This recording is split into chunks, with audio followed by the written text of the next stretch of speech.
गुरु कैसा होना चाहिए, ये व्यास के कुछ जो बात है वो मैंने नोट की है। ये सब ग्रंथस्थ है। यस, इसमें जरा भी क्वचित अन्य तोपी नहीं है। मैं और आप व्यास को पहचान सके तो मेरा कुछ अवलोकन है वो विनम्रता से पेश करके व्यास का एक अर्थ में बहुत बार बोला हूं, विशालता। गुरु बहुत विशाल होता है, बाहु पसार, उसकी बाहों में पूरी दुनिया को ले सकता है, किसी का तिरस्कार नहीं, सबका। व्यास वो है।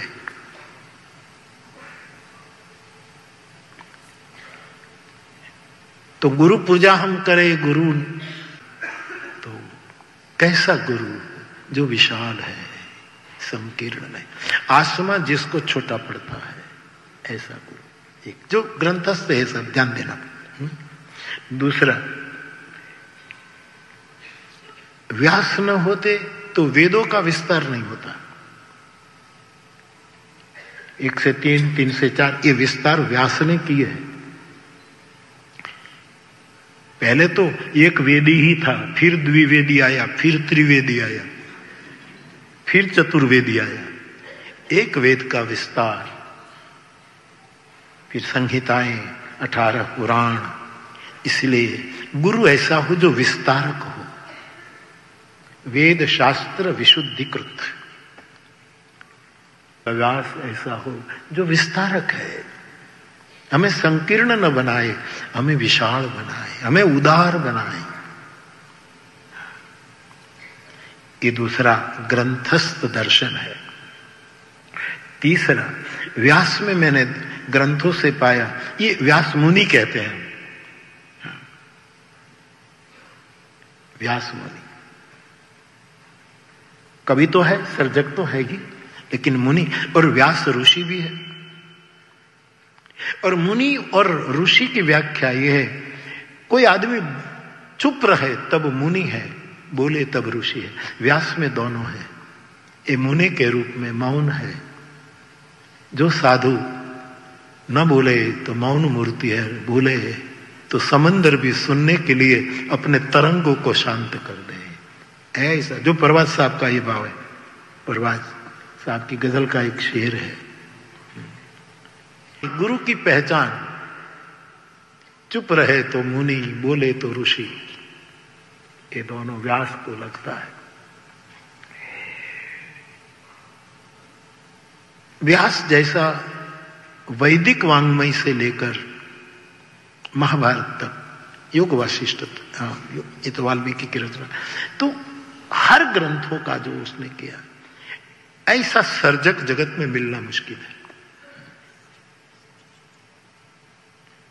अद्भुत सर्जक, बेजोड़, विरल, अद्वितीय गुरु ऐसा हो जो सर्जक हो, भंजक न हो, हमारे हृदय में दैवी सद्गुणों का सर्जन करे, सर्जक हो, ऐसा गुरु।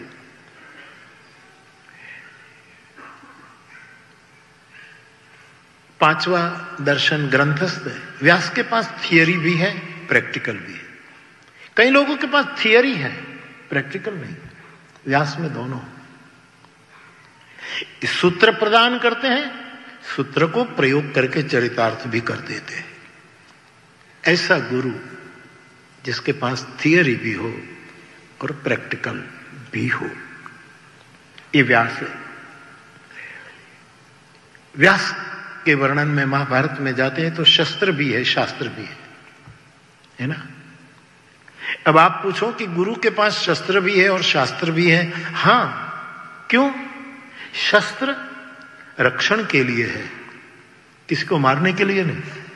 और शास्त्र शिक्षण के लिए है, लोगों को बोध देने के लिए। शास्त्र 18 पुराण, अब शस्त्र रक्षण के लिए। ये व्यास का गुरु ऐसा हो, शस्त्र हिंसा के लिए नहीं, आत्मरक्षण के लिए, और शास्त्र शिक्षण के लिए। ये भी ग्रंथस्थ है।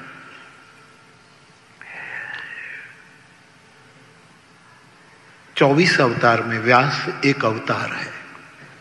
यस, दशावतार में नहीं है, लेकिन 24 अवतार जब हम कहते तब व्यास एक अवतार। नारायणम नमस्कृत्यम नरम चैव नरोत्तमम देवीं सरस्वतीं व्यास ततो जय मुदीर यत्। तो व्यास अवतार, गुरु अवतार होता है, ध्यान देना। ओशो ने कभी कहा कि सदगुरु सभी शास्त्रों का पुनर्अवतार है। गुरु अवतार है, व्यास अवतार है। जब हमें जरूरत होती है तब संभवामी, युगे युगे नहीं, संभवामी वर्षे वर्षे, संभवामी महीने महीने, संभवामी सप्ताहे सप्ताहे, संभवामी दिने दिने, संभवामी गुणवंत पहचानो शब्द लो तो क्षणे क्षणे अवतार है। ये व्यास है।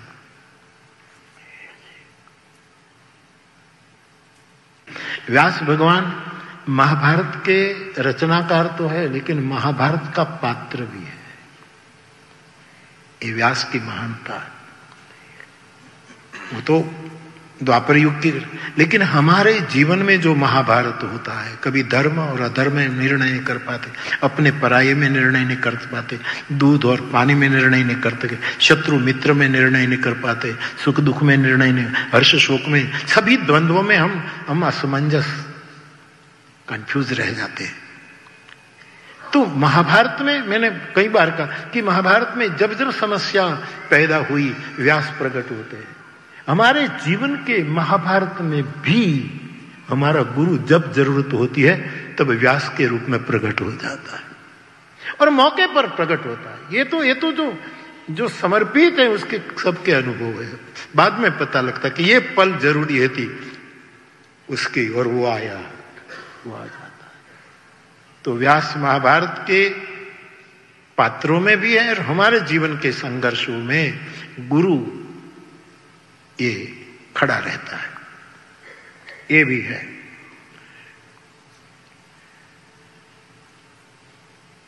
व्यास जी भविष्य दृष्टा, भविष्य पुराण ले लो, भविष्य के दृष्टा,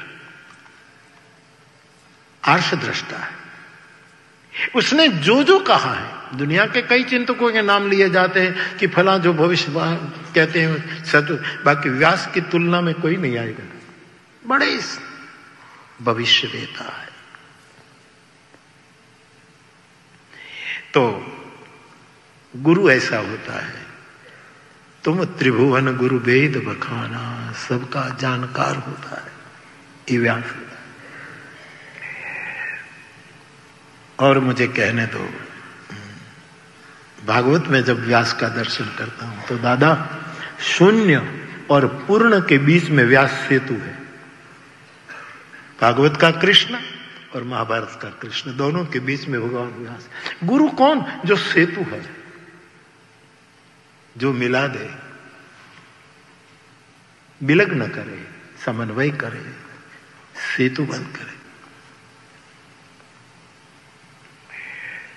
व्यास वंश विस्तारक है। व्यास न होते तो कई वंश रुक जाते। वंश और वंश विस्तारक इस रूप में मैं व्यास को कहना चाहूंगा, स्थूल रूप में नहीं, आध्यात्मिक रूप में, कि व्यास ने इतना दिया, वो हम हमारे वंशजों को दे तो हमारे वंशज भी इसी संस्कार का विस्तार करेंगे। वंशे सदैव भवताम हरि भक्ति रस्तु। वंश विस्तार, गुरु हमारा वंश वृद्धि करता है। वंश वृद्धि, संस्कार का वंश, शालीनता का वंश, सभ्यता का वंश, संस्कृति का वंश, निर्वंश नहीं होने देता, निर्वंश नहीं होने देता। ये भी एक समझने जैसा है।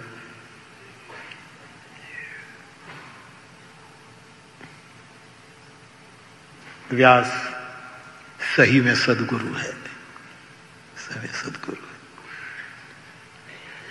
व्यास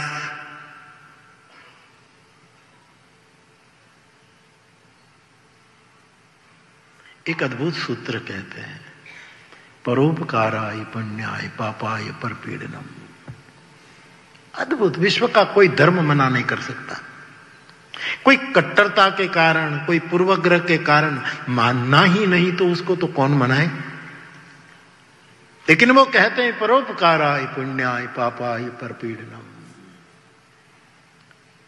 गुरु वो है जो हमें इतनी छोटे से सूत्र में, देखो भाई विचार कई होते हैं, सूत्र एक होता है। माला लो तो मन के तो 108 है, ये सब विचार है, लेकिन धागा एक ही होता है। सूत्र एक छोटा सा सूत्र, इसमें सभी मन के विचार, उस पर विचारणा होती है। एक सूत्र पर ग्रंथों के ग्रंथ रच दिए जाते, इसलिए ब्रह्म सूत्र, सूत्र छोटा, अथा तो ब्रह्म जिज्ञासा, गजब का भक्ति सूत्र, सब सूत्र। रामचरित बरताग ये भी सूत्र है। तो भगवान व्यास गुरु ऐसा है कि जो इस तरह सूत्रदान करता है। और गुरु गुणातीत होता है व्यास। ये सब ग्रंथस्थ सूत्र है साहब। कई ग्रंथों का दोहन करके मैंने पाया है। इसलिए 15 सूत्र के द्वारा आओ हम हमारे व्यासों को प्रणाम करें, हम उनको प्रणाम करें।